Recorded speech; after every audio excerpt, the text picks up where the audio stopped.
LH, FSH,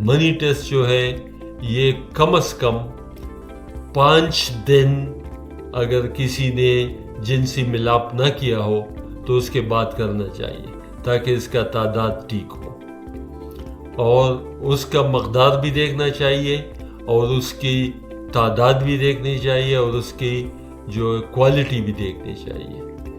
کم از کم تعداد جو ہے وہ 1 سی سی میں 2 کروڑ ہونا چاہیے۔ عام حالت میں 1 سی سی میں 1 کروڑ سے لے کے 20 کروڑ تک تعداد ہوتی ہے۔ تو اگر کسی کا منی نارملی تقریباً 1 چائے کا چمچہ جو کہ 5 سی سی ہوتا ہے، سو تقریباً 3 سے 5 سی سی تک ہوتا ہے، تو آپ اندازہ لگا سکتے ہیں کہ کل تعداد کتنی ہوگی۔ تو کم از کم 2 کروڑ ہونی چاہیے۔ تو اللہ تعالیٰ کا نظام ایسا ہے کہ تعداد تو 2 کروڑ ہوتی ہے، لیکن صرف 1 سپرم ایسا ہوگا جو کہ بچہ پیدا کر سکے، جس کے لیے ضروری ہے کہ سپرم جو ہے وہ بہت ایکٹیو ہو۔ یہ زندہ چیزیں ہوتی ہیں، جس طرح مینڈک کے وہ بچے ہوتے ہیں اسی طرح ہوتے ہیں، اور یہ بہت تیزی سے حرکت کرتے ہیں۔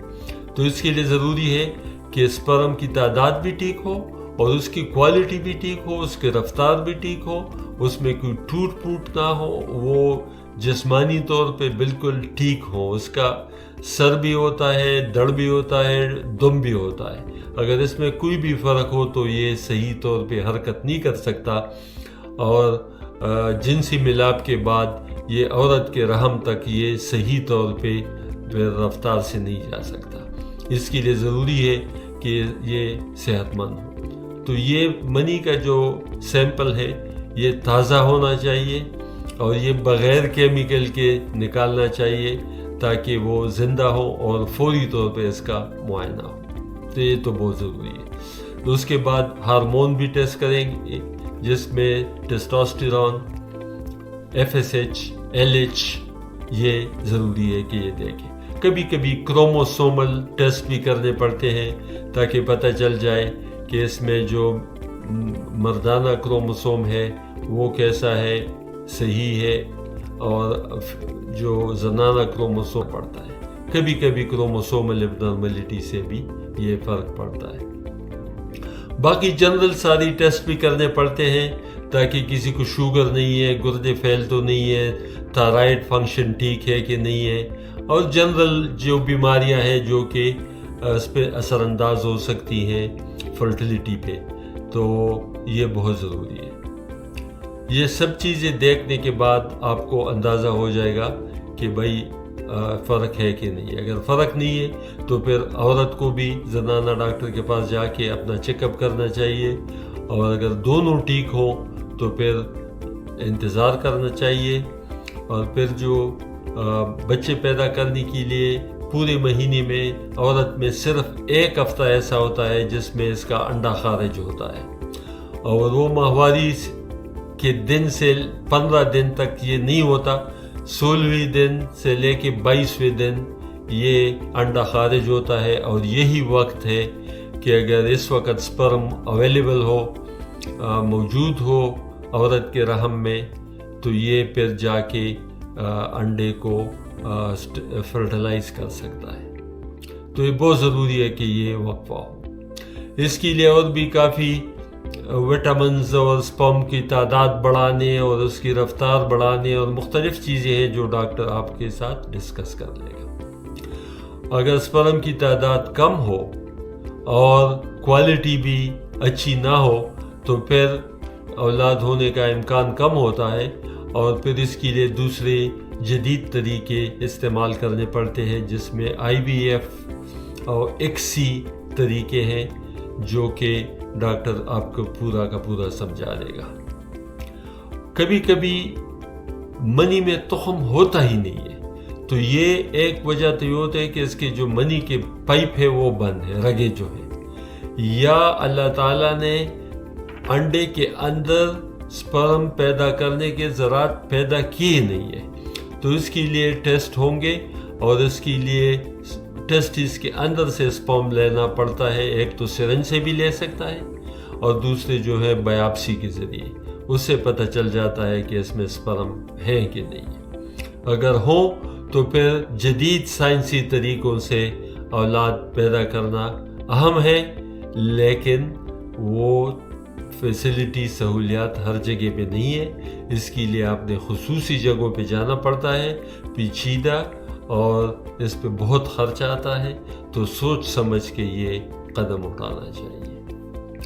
کبھی کبھار بالکل بچے پیدا کرنے کی صلاحیت نہیں ہوتی، اللہ کی طرف سے، اور ایسے مریض کو پہلے سے ہی فیصلہ کرنا چاہیے ڈاکٹر سے 100% پوچھ کے، تو اگر نہ ہو تو پھر اور علاج نہیں کرنا چاہیے، اور پھر ایڈاپشن کسی دوسرے اپنے رشتہ دار سے، بہن بھائیوں سے بچے کو ایڈاپٹ کرنا چاہیے، کیونکہ ویسے آپ کو ذہنی اور مالی تکلیف ہوگی اور بچے پیدا کرنے کی سہولت نہیں ہوگی، کیونکہ ایسے ڈاکٹرز اور حکیم اور مختلف بندے ہیں کہ ان مریضوں کا استحصال کرتے ہیں اور ان کو ذہنی اور مالی پریشانی سے دوچار کر دیتے ہیں۔